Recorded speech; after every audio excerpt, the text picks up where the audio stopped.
The education space.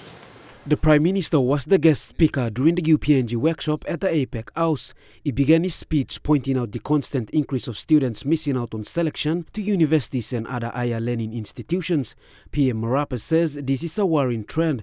He called on the premier learning institution to adopt changes. So if government tells you that we ask you to have a minimum intake of 2,000 every year, or 3,000 every year, then you should come back to us. And if you want us to enroll 2,000 every year or 3,000 every year in different programs, then this is the money government must put for us to expand to that space.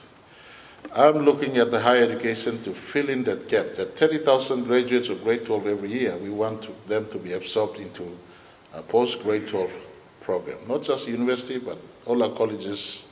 We got 20 colleges in our country.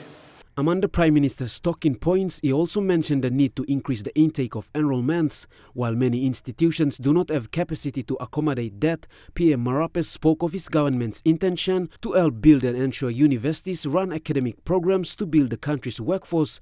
He says investments in the last 10 years will need a diverse structured workforce for a vibrant growing economy.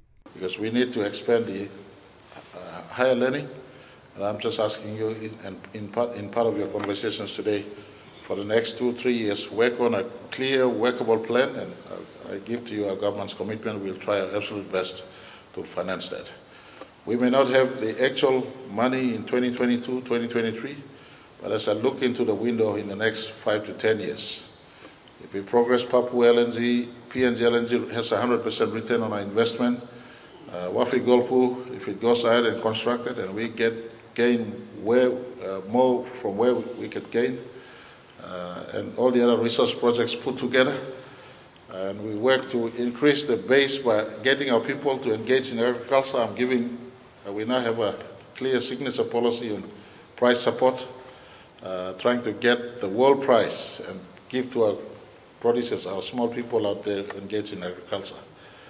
And if we have downstream in forestry and fisheries in our country, 7-8 years from now, our economy should at least triple, in my view.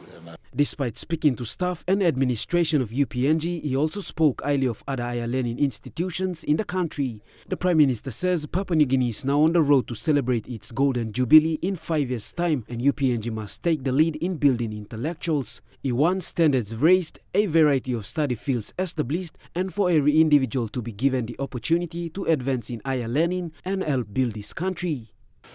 Don't be shameful to put in your demand to us, Mr. Prime Minister. You spoke on this.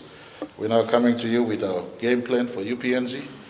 You want us to expand to 2,000 students enrollment. This is the money plan that you need to finance. And in the last few years, government has made some intervention at UPNG. We're not hasteful. We do not think those are wasted efforts, and we are not. This will not be our last investment in UPNG. We stand ready to assist UPNG further. Suli National EMTV News.